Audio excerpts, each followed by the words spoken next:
magandang araw mga kababayan. Dito tayo ngayon muli sa Maynila. Ayan, no, nung isang araw ay binuksan na po, no, na-cover nga natin na pinapaganda na itong Pasig Riverside Esplanade. Ayan na po, kartilya ng Katipunan, no. Yung pala ay project po ito, no, LGU plus National Government, no, collaboration. So Pasig ano to mga kababayan, buong Pasig pala ang balak po nilang gawing esplanade at pagandahin. At maglalagay pa ng mga dagdag na linear park. So puntahan natin, ngayon lang natin babalikan na bukas na siya, no? O syempre kung bago pa lang po kayo sa ating channel, ay nanya ako po kayo mag-like, mag-comment at subscribe, hit yung notification bell para updated po kayo pag may bago tayong video. So tignan muna natin, dito yan sa likod ng post office. Time check po, 2:30 po ng tanghali. Araw po ng linggo, January 21. At tignan muna natin ang nakamotor kung saan pwede mag-park. Dito po yan. So ito po yung post office na nasunog. Ikutin lang muna natin saglit. Ayan, so sa likod. Ito mga kababayan, no, sana ito maayos tong Liwasang Bonifacio. Tingnan nyo tong Liwasang Bonifacio. Ang dami pong mga kababayan, ang dumi. May maraming settler.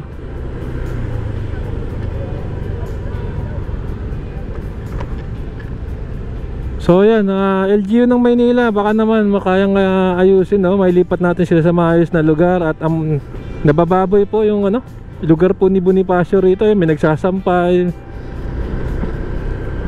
Anyway, sipin nyo, pinaganda yung Pasig paglagpas mo, ganyan yung matitignan nyo, di ba? Ito po yung mismong park ko. So may daanan na. At dodro natin ito mamaya mga kabayan. Pwede ka nang mamasyal, pwede ka nang maglakad-lakad. May nagbabike na. Yun lang, may basura rito sa gilid. So dito na tayo. Okay, so dito na tayo sa mismong pinaganda, no? Sa likod, Pasig Riverside Esplanade.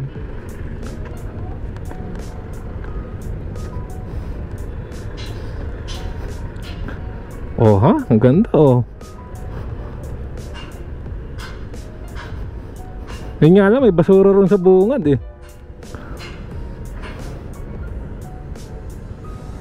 Ganda to mamaya, may ilaw na to mga kabayan.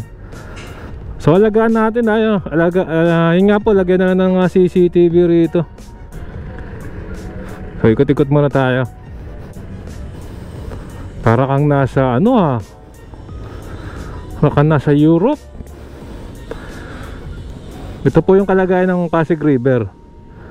Medyo may mga basura, pero nag-improve na ho yan kahit paano. Lakad-lakad tayo. So punta natin yung dulo. Ang ganda ng mga bulaklak Bawal pa upuan. So ito yung mga statue. Oo, parang pandango sa ilaw. 'Di ba yung Filipino dance yan,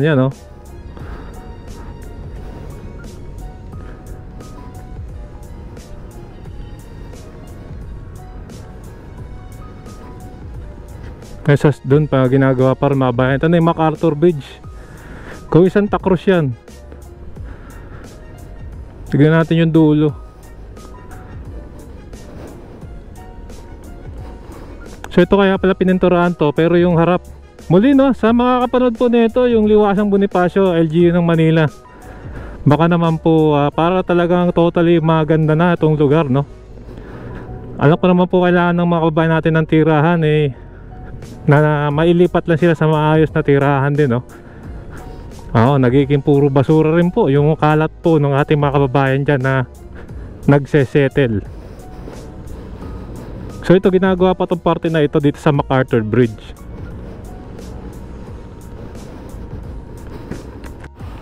So ito mga bayan, ginagawa pa to. Papunta po yan sa Arroceros Park. So doon po eskolta. Kailangan pagandahin yung mga gusali dyan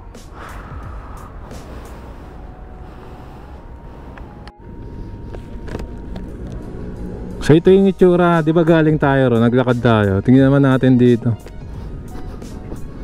Ayun naman, marami na namamasyal. Punta natin yung dulo. So ito mga bayan, napandango sa ilaw. Going Jones Bridge na tayo.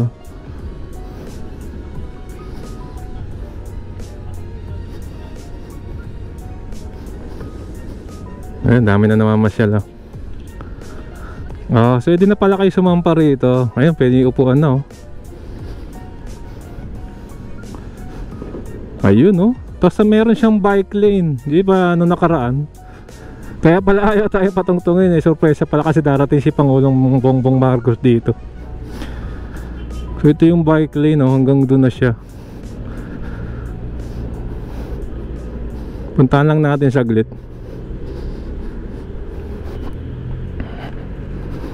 Ito na po yung Jones Bridge muli. Sana lagyan na po ng CCTV. CCTV para safe na po lahat ng bibisita rito.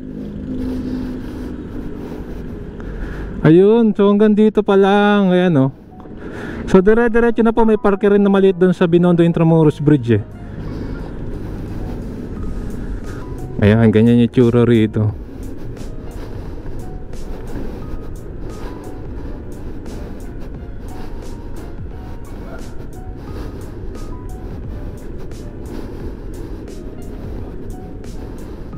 Ayan, ganda.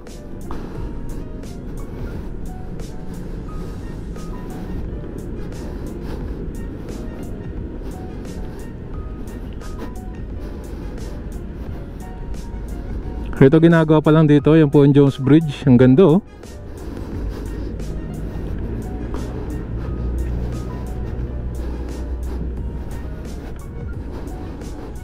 Wala pa, sarado pa to.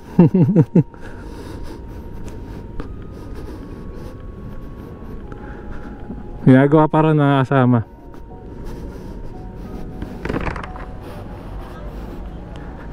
Wala po eh. Punta po kayo sa kabila. Sa ilalim po.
Ayan mga kabayan, at ayan, napunta na po natin itong napakagandang Riverside Esplanade, no? Diretso lang natin doon, pero putol pa nga, ginagawa pa to mga kababayan. So muli, CCTV na lang, no? Tsaka bantay mga kababayan. At alam nyo naman, may mga kababayan tayo na walang pakundangan, na pinaganda yung lugar ay dudumihan at babandalismo. Hindi maganda. So yan na po masasabi nyo. At subukan natin bumalik mamaya pag paggabi na, pag may ilaw na. Anyway mga kasama, hanggang dito na ako. Nagustuhan nyo tong video, inaanyahan ko po kayong mag-like, mag-comment, and subscribe.